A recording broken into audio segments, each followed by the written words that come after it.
Captain Victor Sloane bent over seat 2A and spat on Leila Grant's boarding pass. The whole signature class cabin froze. Her travel name was on it. Seat 2A was printed there too. Still, he looked at her like she was the one who did not belong. Get her out of my cabin before she turns this into a problem! Leila did not wipe it. She placed a napkin over the pass like evidence, lifted her eyes, and her hands never trembled. Thank you, Captain. Now the record is clear. By 9 the next morning, that pass would enter a Vancouver boardroom. Captain Victor Sloane stood in the aisle of Aurora Dominion Flight 620, with one hand gripping the back of seat 1C, the other hanging stiff at his side, as if even his fingers were trying not to show how badly he wanted control. The signature class cabin went quiet in the way expensive spaces do when something ugly enters them. The vents still breathed, the glasses still clicked, but every human sound had stopped. Sloane's eyes were fixed on the black woman in seat 2A. He did not look at her boarding pass. He did not ask her name. He did not lower his voice for dignity, or privacy, or even basic caution. He turned his head slightly toward Camille Roy, the lead flight attendant, and said, "Remove her from my cabin before she turns this into a problem." The words did not land all at once. They seemed to move through the cabin in pieces. Remove her, my cabin. Problem. Camille's face tightened before she could stop it. She was trained to smooth over delays, spilled coffee, missed connections, and men in expensive coats who believed patience was for other people. But this was different. This was not a service issue. This was a captain placing a label on a passenger before anyone had agreed on what had happened. In seat 3A, Edwin Mercer lowered his folded magazine by half an inch. Across the aisle, Sophia Chen's hand paused near her phone. Graham Bell in 1C looked toward the window, suddenly interested in the gray Toronto sky beyond the oval glass, and Leila Morgan, seated in 2A, did not look up right away. That was what Camille would remember later. Not Sloane's voice, though it had carried. Not the way he said "my cabin," as if the aircraft had been built around his pride. What stayed with Camille was Leila's stillness. Her right index finger rested between 2 pages of a worn paperback. Her shoulders did not rise. Her breathing did not change. Her jaw did not clench in a way anyone could use against her. She simply stayed there for 1 extra second, holding her place in the book, as if the sentence thrown at her had arrived from far away and needed time to prove it deserved her attention. Then she closed the book, slowly, not dramatically, not to perform calm for the room, just slowly enough to make it clear she would not be rushed into becoming the version of herself Sloane needed. A young black woman losing control in a premium cabin. A disturbance, a warning, a story he could write in official language before the wheels touched the runway. Leila had learned long ago that some people did not need facts to decide who you were. They needed shoes, skin, fabric, silence. They needed 30 seconds and a room willing to look away. Tonight Sloane had all of that except the last part. The cabin was watching. Not bravely yet. Not fully, but watching. What no one in signature class knew was that by 9 the next morning, the same boarding pass would sit in front of Aurora Dominion's leadership, documented, copied, witnessed, and impossible to soften.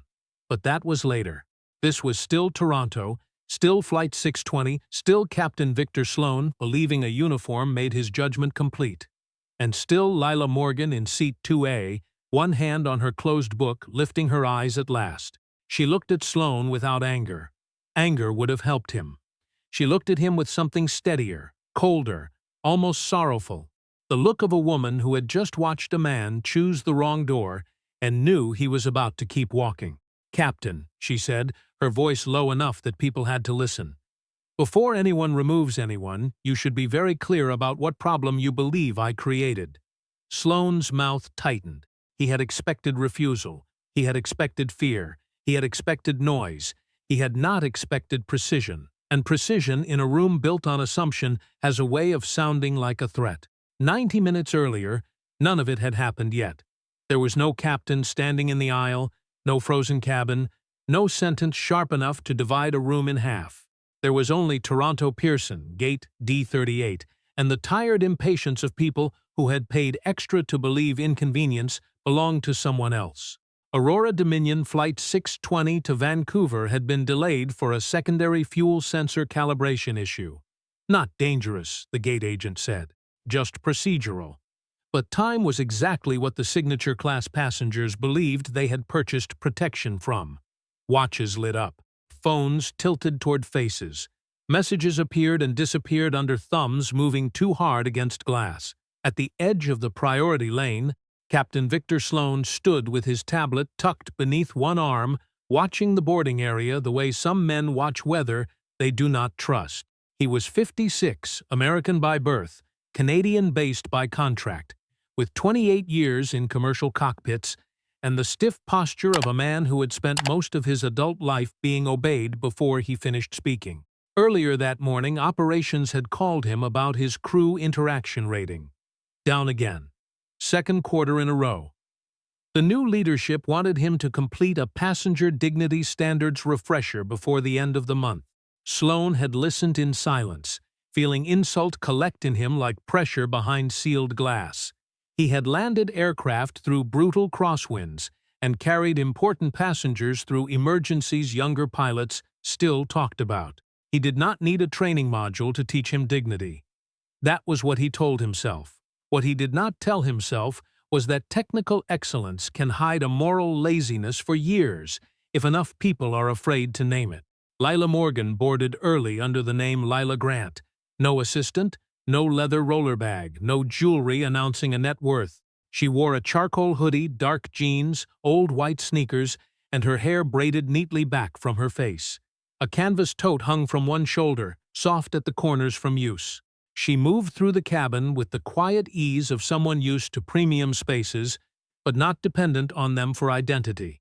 That bothered certain people more than arrogance would have, because ease without permission was harder for them to place.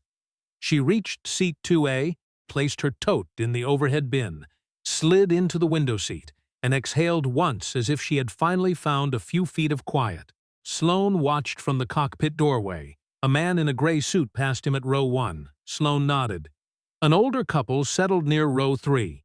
He gave them the professional half-smile he reserved for people who looked like they belonged to the service they had bought.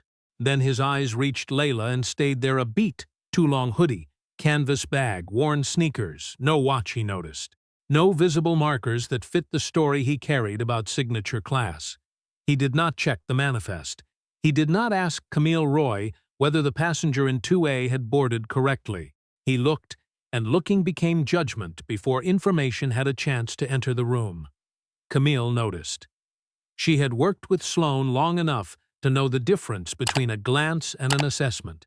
She was counting welcome beverages in the forward galley when he leaned in just enough to keep his voice private. What is her story? Camille followed his eyes to 2A. Leila had opened her laptop and placed a marked-up report beside it. Seat 2A, Camille said. Valid, quiet since boarding. Sloane's jaw moved once. Not a nod, not acceptance, more like a door closing from the inside. Keep watching. Then he turned toward the cockpit. Camille stood still for one extra second with a bottle of sparkling water in her hand, bothered by how little had been said and how much had already been decided. In seat 2A, Leila did not see the exchange. Or if she did, she gave no sign. Her laptop screen filled with the final model for Northern Route fuel optimization, a system projected to save Aurora Dominion 45 million Canadian dollars a year if the board approved her restructuring package the next morning in Vancouver. 520 million Canadian dollars were waiting behind that meeting. Entire departments would change. Senior executives would be measured by standards they could no longer bury in language. But for now, Leila was simply a black woman in a hoodie sitting by a signature class window, asking no one for anything except the seat printed on her ticket.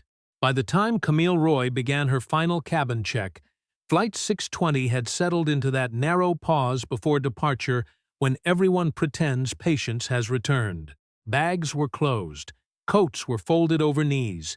Phones dimmed one by one as passengers sent the last message they believed mattered. Camille moved through signature class with practiced softness, lowering her voice when a correction did not need an audience. She still believed rules could be firm without being cruel. When she reached 2A, Leila's laptop was still open. Numbers ran across the screen in branching columns, clean and dense, the kind of work that looked like weather to anyone who did not know how to read it. Leila wore one earbud. Her left hand rested near the keyboard, waiting for a model to finish saving. Camille leaned in slightly. "Ms. Grant, I'm sorry to interrupt. Laptop away for takeoff, please." Leila looked up at once, no irritation, no sigh, no little performance of being too important for policy. "Of course," she said. "Give me 20 seconds to save it." Camille nodded. That should have been the whole exchange. A passenger saving work, a crew member enforcing a rule, 20 seconds of ordinary patience. Camille took one step toward row 3, already turning her attention to a seat back that was half an inch too reclined, when she felt the cockpit door open behind her. She did not need to turn to know who it was. Sloane's shoes made a certain sound on the cabin floor, heavy at the heel, deliberate at the toe, as if each step had been cleared by authority before it landed. The quiet changed before his voice arrived. Passengers sensed him. Camille turned. Captain Victor Sloane had come out of the cockpit with his shoulders squared and his mouth set in a line too hard for the situation. His eyes did not go to Camille first. They went to Leila's laptop, then to Leila, then back to the laptop as if the machine itself had become evidence.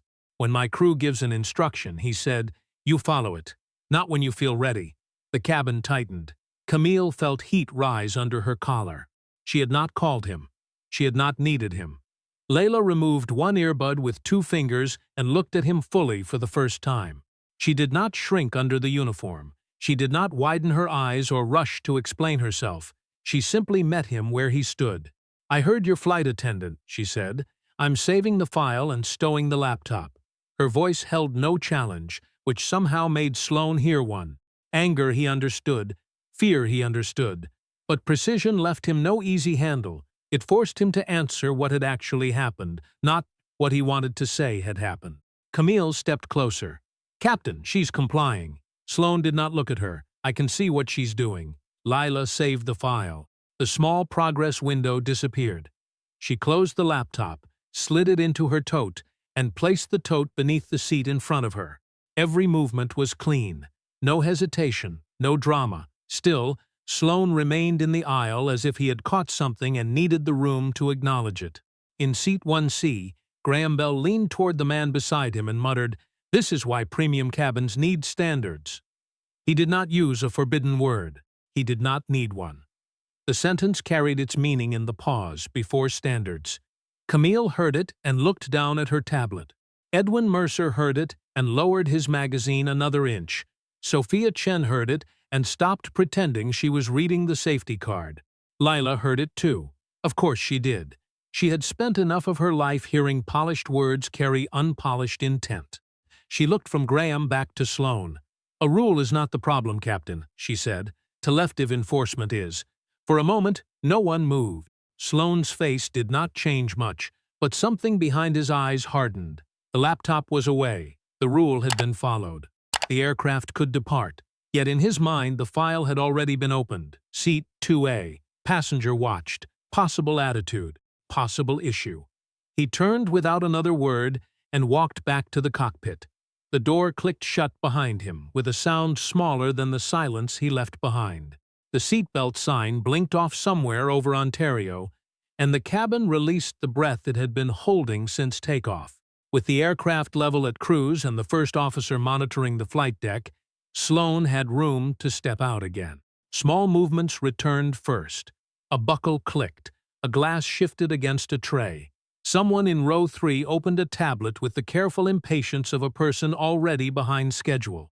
Camille Roy stepped through the forward curtain with a silver tray and the practiced calm of a woman trying to restore a room before anyone admitted it had been disturbed. In seat 2A, Leila Morgan opened her laptop again. She did it without ceremony. No glance toward the cockpit. No look at Graham Bell. No attempt to prove she had a right to work in silence. She simply lifted the screen, entered her password, and returned to the fuel model waiting for her, a map of northern routes glowing against her face in thin blue light. She did not speak to another passenger. She did not call Camille. She did not ask for wine, a blanket, or special handling. Yet 5 minutes later, Graham Bell pressed the call button above 1C. The small chime sounded harmless. Camille knew before she reached him that it would not be.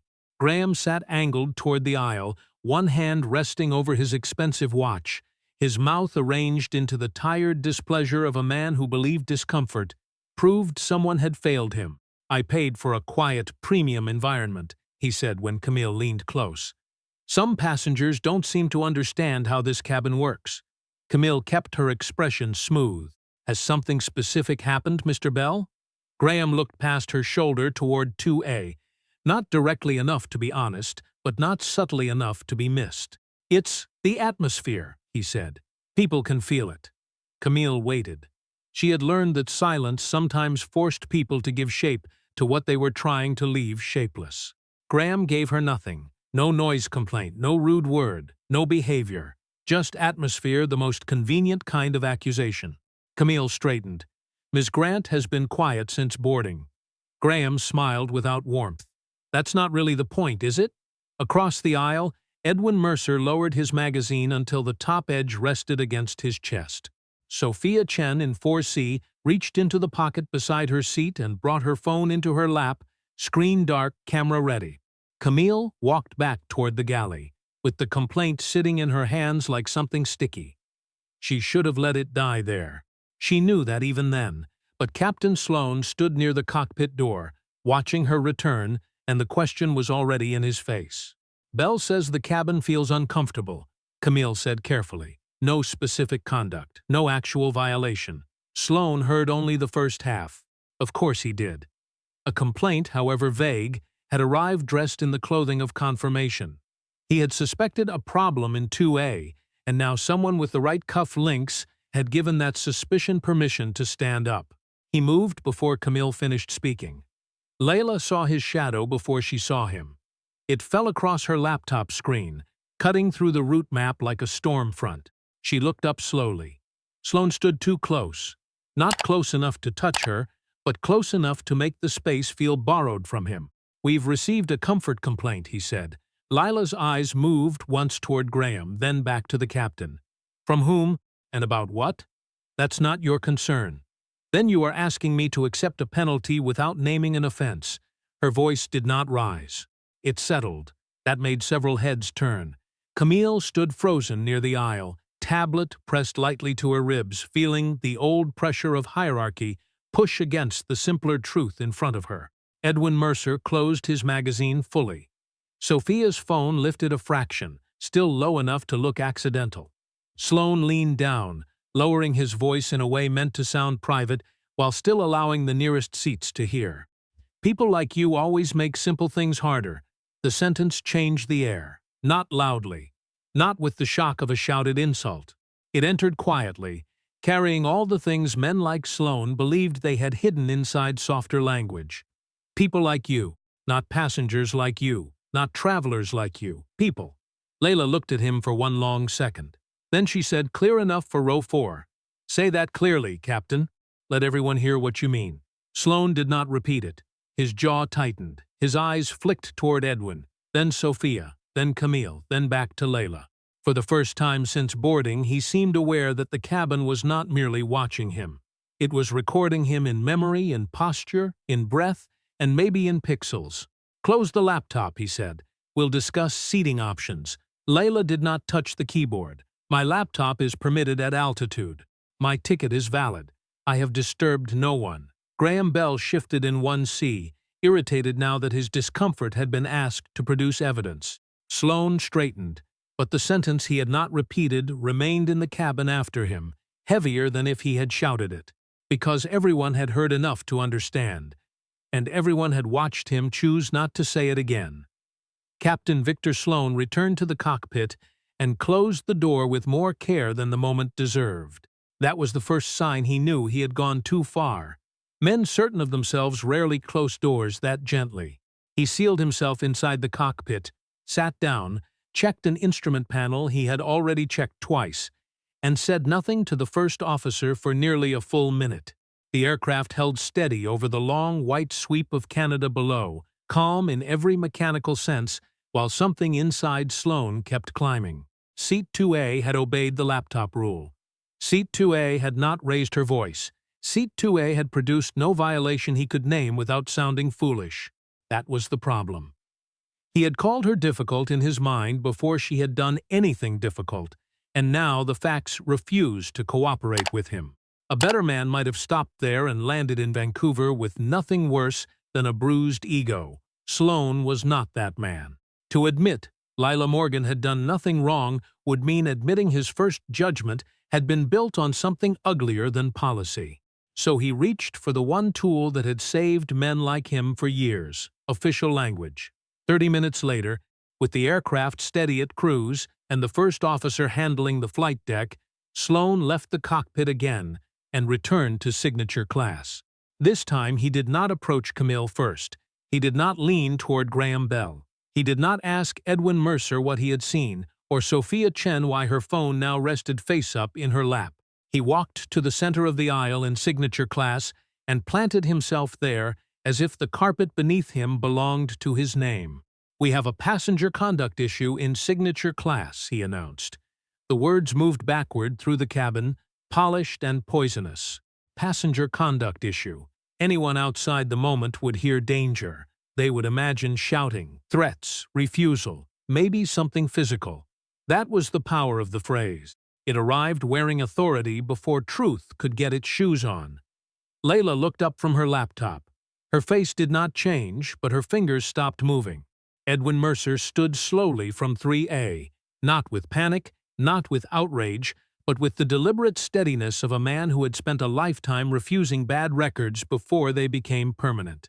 "Captain," Edwin said, "that is not an accurate description." Sloane's head turned. "Sir, sit down. I will not assist a false record." The cabin drew tighter around those words. Camille felt them strike somewhere beneath her ribs. False record. That was exactly what was happening. Not a misunderstanding, not a customer service issue. A record was being built in real time, one wrong label at a time, and everyone who stayed quiet was being drafted into it. She stepped forward before she could talk herself out of it. "Captain," she said, voice controlled but thinner than she wanted. She complied with every instruction I gave. Sloane turned on her with a speed that made the glass in her tray tremble.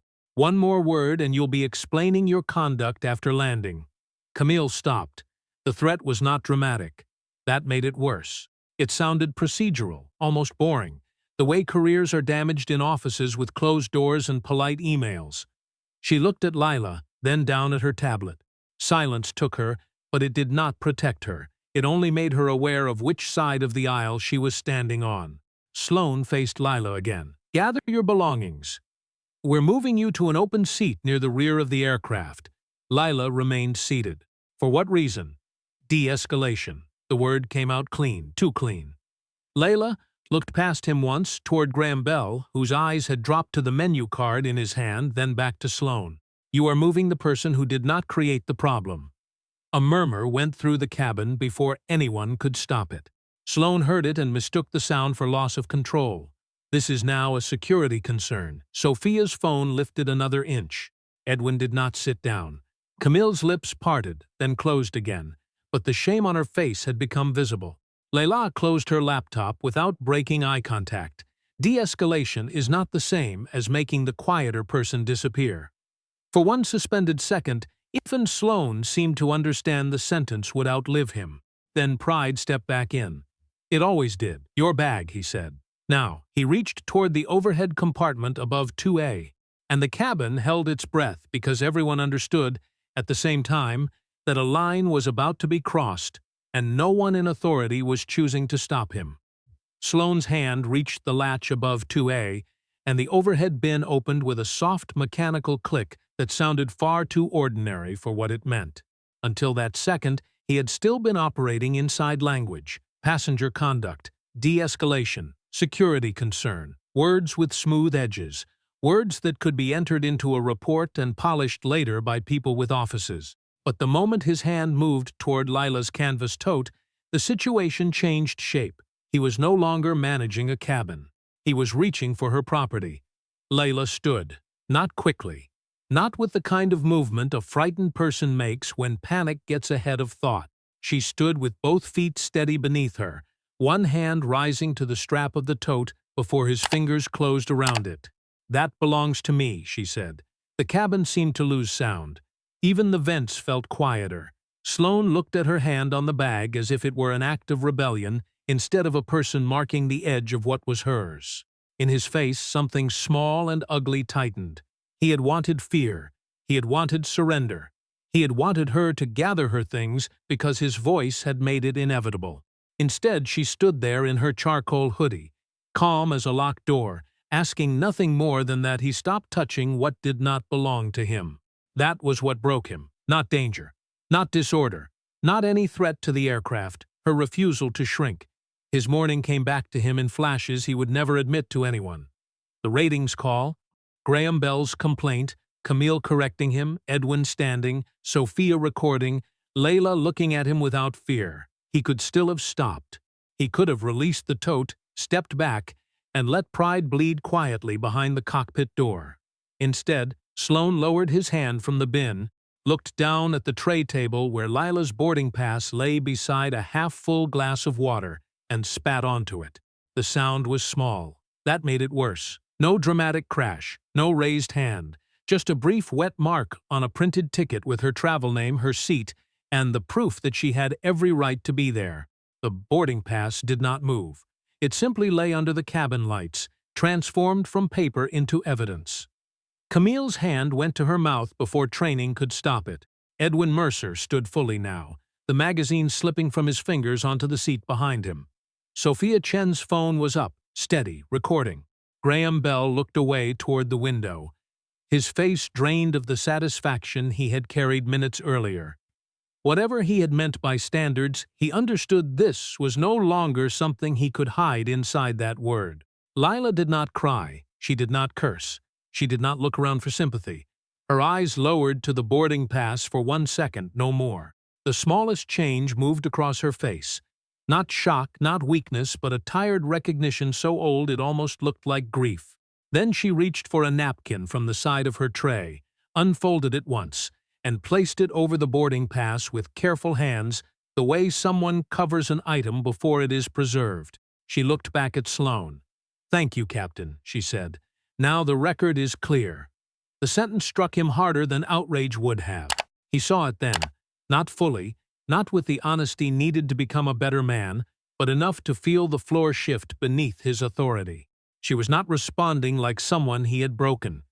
She was responding like someone who had just watched him sign his own statement in front of witnesses. His mouth opened, but no clean words came. Behind him, Edwin's voice cut through the aisle, low and sharp.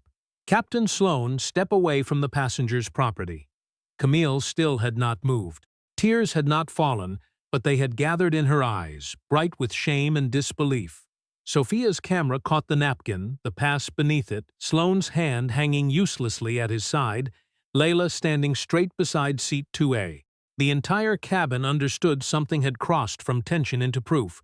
Sloane took one step back, then another. His face tried to rebuild itself into command, but command had left the room. He turned toward the cockpit without looking at Leila again. The door closed behind him. This time, the click did not sound like authority. It sounded like a man locking himself inside the mistake he had made. For the next several minutes, signature class did not sound like a cabin anymore. It sounded like a room after a verdict no one had been prepared to hear. Captain Victor Sloane had disappeared behind the cockpit door, and yet the thing he had done stayed in the aisle, on the tray table, under the folded napkin, inside every passenger who had watched him walk away as if walking away could restore order. A minute later, his voice came through the speaker system. "Ladies and gentlemen, we're expecting light cloud cover as we continue west. Current arrival estimate into Vancouver remains unchanged, flat, controlled, almost bored." Camille Roy stood in the forward galley and felt the announcement move through her like cold water. He was trying to make the aircraft ordinary again. But no one in that cabin believed ordinary had survived. Leila Morgan sat back down in 2A. She did not remove the napkin from the boarding pass. She did not touch the mark beneath it. She placed the covered pass beside her laptop, parallel to the edge of the tray table, with the strange care of someone organizing a file. Then she opened the laptop again. The northern route model returned to the screen, blue lines crossing over Canadian airspace, fuel numbers waiting for revision. Her hands hovered over the keyboard for a second before she began typing. They were steady. Not because she felt nothing. She felt the humiliation in her throat, the insult of it, the ancient tiredness of being made to prove dignity in a place where proof should never have been required. But she would not let Sloane decide the shape of her response. She would not give him the sound, the collapse, the performance he could later name as disorder. Edwin Mercer unfastened his seatbelt and moved into the aisle. He did not ask if she was all right. People asked that when they wanted comfort for themselves. Instead, he held out a cream-colored card between two fingers. "Edwin Mercer," he said. "Former member, British Columbia Human Rights Tribunal. I saw the full sequence. I will state it in that order." Leila took the card and read his name once. "Thank you, Mr. Mercer." "No adjectives," Edwin said. "No softened language." For the first time since the cockpit door closed, something almost like approval moved across Leila's face. "Good." Edwin returned to 3A, but he did not reopen his magazine. He sat upright, eyes forward, as if keeping watch over a record already forming. In 4C, Sophia Chen waited until the aisle was clear, then stood and walked to the lavatory with her phone held low against her palm. She locked the door, leaned against it, and let out the breath she had been holding. Her hand shook only after the recording stopped. That bothered her. Not the shaking, the delay. She saved one copy locally, then placed another in an encrypted folder queued for upload. She drafted an email to herself and another to Daniel Ross, a lawyer she had worked with during a documentary on corporate whistleblowers, both set to send the moment the aircraft reconnected on the ground. Only then did she watch the first 10 seconds. Sloane's hand, the tray table, the napkin, Leila's voice. Now the record is clear. Sophia closed the video before anger could make her careless. Evidence first, emotion after. In the galley, Camille pulled a napkin from the service drawer and wrote on it because she was not ready to open the official incident form. 1410, complaint from Bell, no specific conduct. 1418, captain confronted seat 2A. 1449, captain threatened my employment. 1452, captain interfered with passenger property. 1453, captain spat on boarding pass. Her pen dug so hard into the paper it nearly tore. 4 years earlier, a flight attendant named Maren Holt had reported Sloane for cornering a junior crew member after a delay in Calgary. Maren had not been fired. That would have been too obvious. She had simply stopped getting Vancouver turns, stopped getting preferred pairings, stopped being called reliable by the people who decided schedules. Camille had understood the lesson then. Now she understood the cost. She filled a glass of water, walked to 2A, and set it gently beside Leila's laptop. Her voice came out smaller than she wanted. "I should have stopped him sooner." Leila looked at her, not cruelly. That almost made it harder. "Then start with what you write." Camille nodded once. The words did not absolve her. They gave her work to do. She went back to the galley, opened the official form, and began again with the first sentence she knew would matter. Captain Sloane targeted Ms. Grant before any violation occurred. Vancouver appeared beneath the aircraft in layers of gray water, glass towers, and runway lights blurred by a low coastal mist. By then, Signature class had become two separate worlds. In the cockpit, Captain Victor Sloane still believed the right words could return power to his hands. In the cabin, everyone who had seen Seat 2A knew the words were already too late. The wheels touched down at Vancouver International with a smoothness that would have impressed anyone who did not know what kind of man had flown the plane. Sloane had always been good at the machine. That was part of the tragedy. Some people mistake skill for character until character fails in public. The aircraft slowed, turned off the runway, and rolled toward the gate. Leila Morgan sat with her laptop closed now, the napkin-covered boarding pass printed under her travel name resting inside a clear plastic document. Sleeve Camille had found in the crew paperwork drawer. No one had asked Leila to preserve it. She simply had, before anyone could touch it, explain it, improve it, or erase it.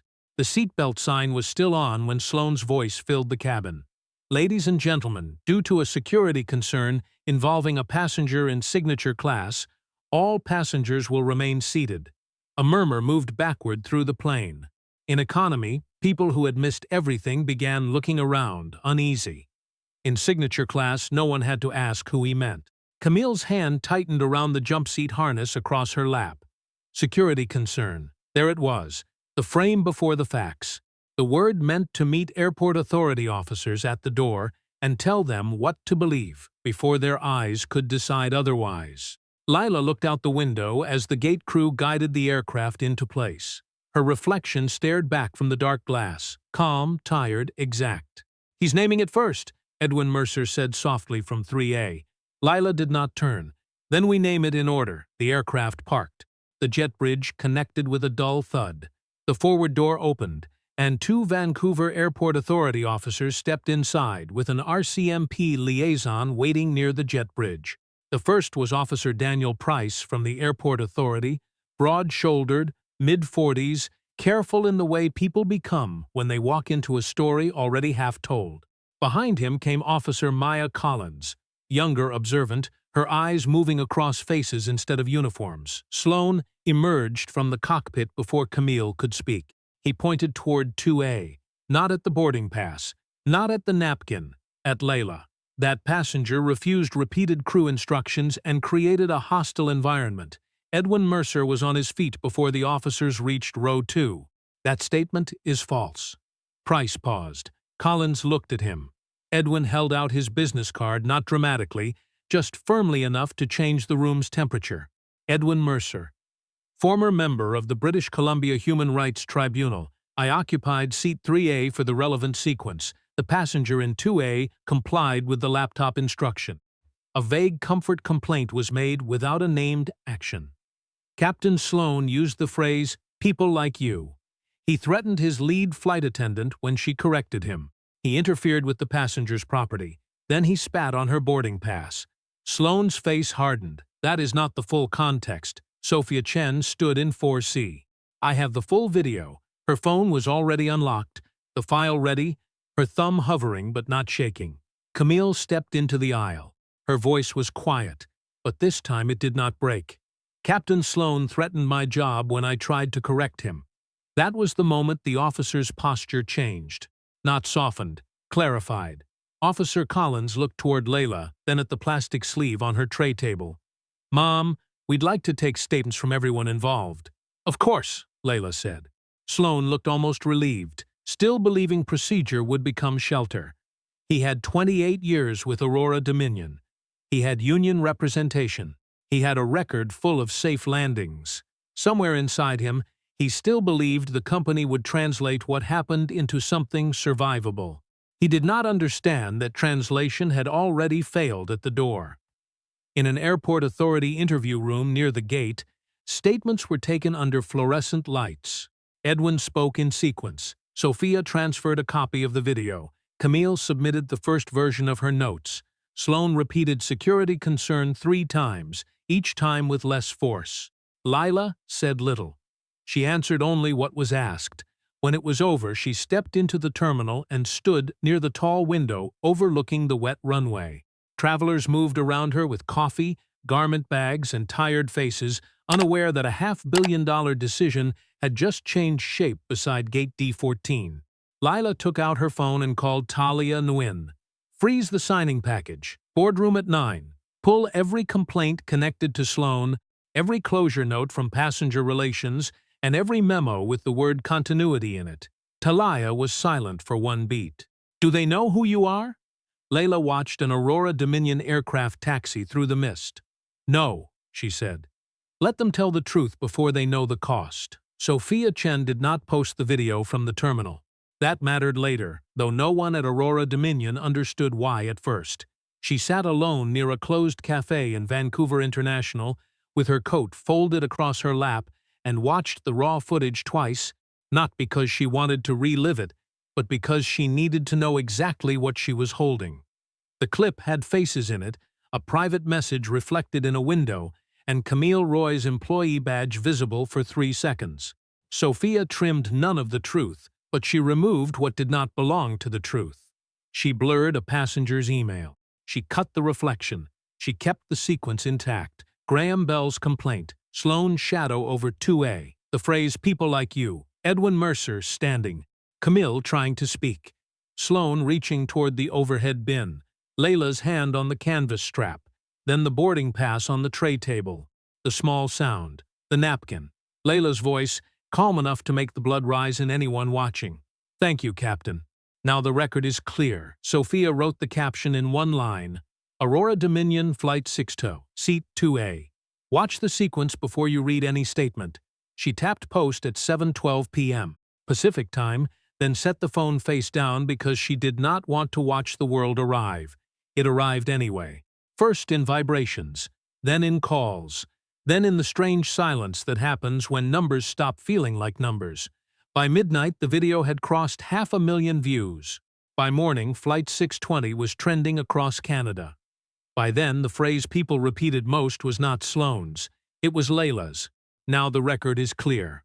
They wrote it under the clip, repeated it in stitched videos, and carried it into comments about hotels, banks, airports, and boardrooms where belonging had always been quietly judged.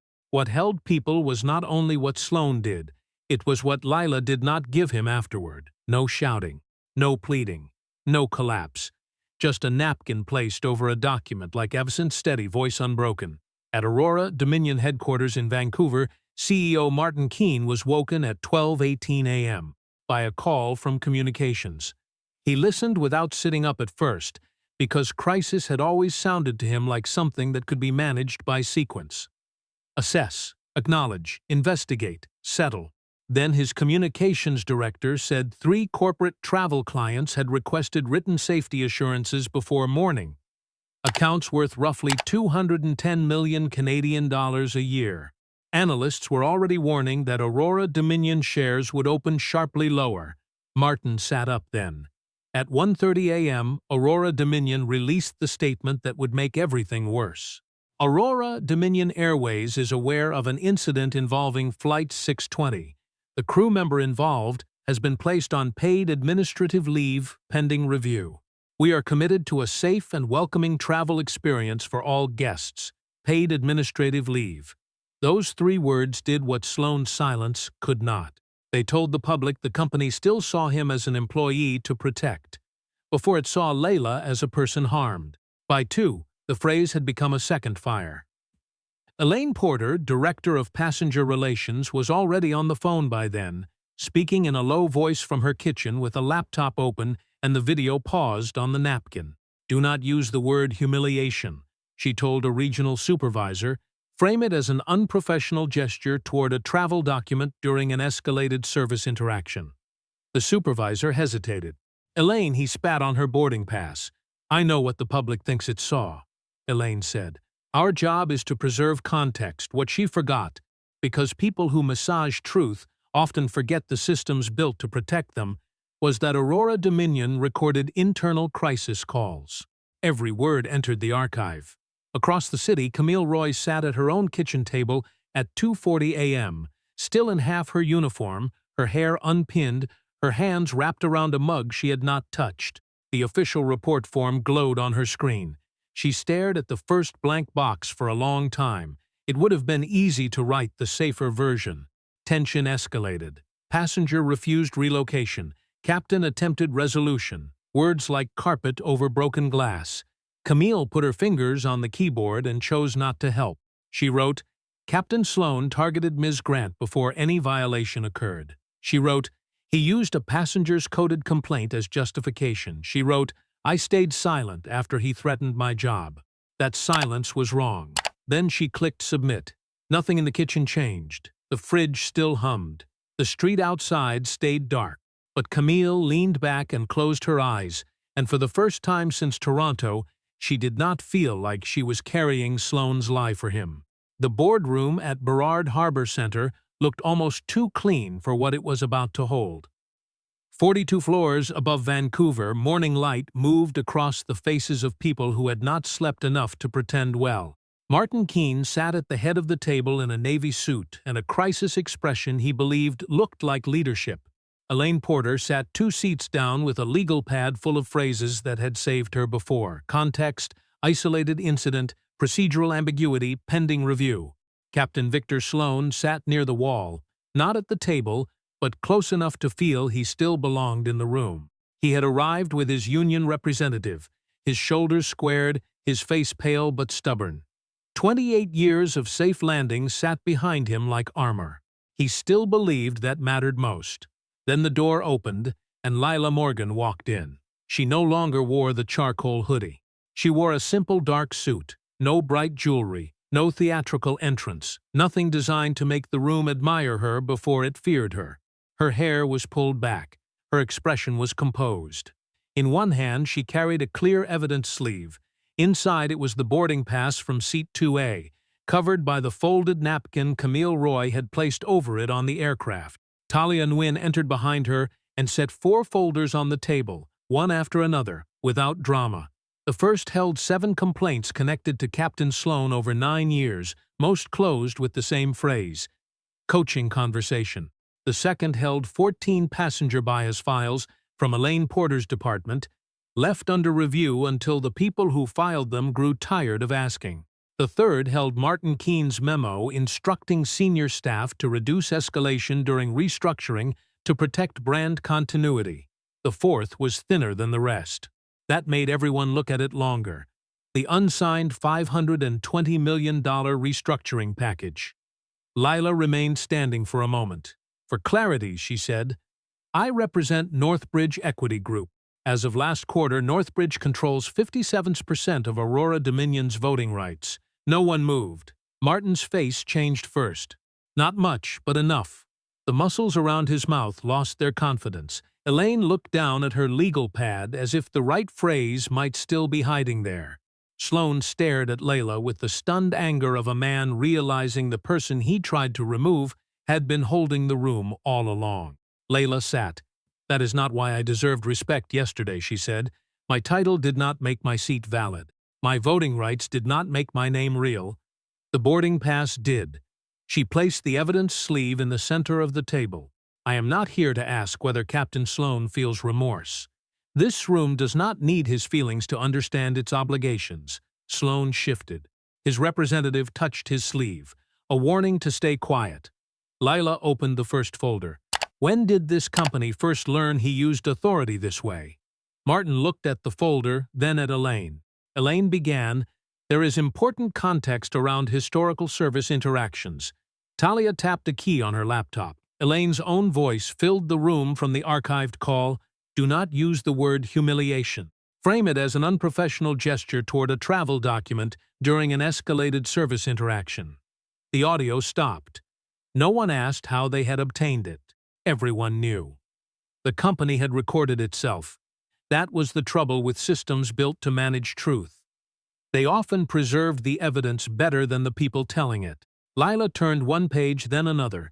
She did not raise her voice. She did not need to. Each document did the speaking. Sloane had been warned, coached, smoothed over, protected. Elaine had softened language until harm became atmosphere. Martin had asked teams to keep conflict out of senior channels during the exact period when senior channels should have been watching hardest. This was never only about one captain, Leila said.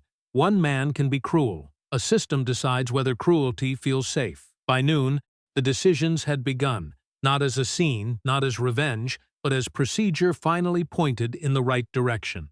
Sloane was suspended without pay pending independent review, with the file referred to Transport Canada and outside counsel.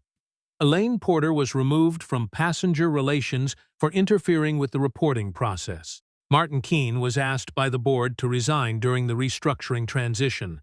The Northbridge package was frozen until Aurora Dominion accepted an independent culture audit and a new passenger dignity framework with real enforcement. Camille Roy was placed under anti-retaliation protection and invited to join the cabin reform team. Weeks later, Aurora Dominion announced the ticket is enough protocol. A valid passenger would no longer have to prove belonging through clothing, accent, confidence, silence, or status. Seat changes requested for another passenger's comfort would require written justification, crew reports would be protected, and bias complaints would go to an independent review group.